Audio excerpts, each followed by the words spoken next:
অনিমিষ। অনিমিষ মানে যাদের চোখের পাতা পড়ে না, অনিমিষ। বলুন তো আমাদের কোন দেবতার চোখের পাতা নেই? এই কিছুদিন আগে স্নান টান করে এই বেচারি ঠান্ডা লেগেছে, এখন সেটি পাঁচন খাচ্ছে। হ্যাঁ, একদম ঠিক, জগন্নাথ। এই জগন্নাথ তো বিষ্ণু। তো এই যে বিষ্ণু ভগবান, তার চোখের পাতা পড়ে না। হিন্দুদের কি বুদ্ধি দেখেছেন! পরে যদি আবার জন্মায়, হিন্দু হয়ে জন্মালেই ভালো। তো অবশ্যই যে এইটাই প্রার্থনা। অসাধারণ বুদ্ধি।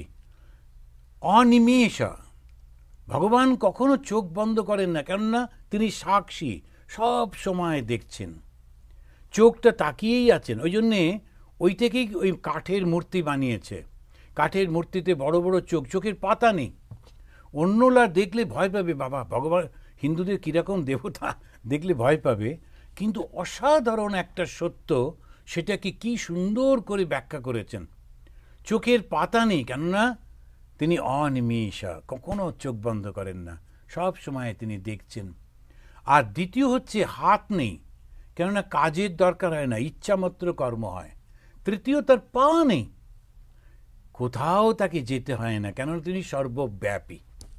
ভেবে দেখুন, এই অ্যাবস্ট্রাক্ট আইডিয়াটাকে একটা মূর্তি দিয়ে প্রকাশ করা চারটিখানি কথা। যিনি তৈরি করেছিলেন, নানান গল্প টল্প দিয়ে ওটাকে আমরা এমন করে দিয়েছি, কেউ বিশ্বাস করতে চায় না।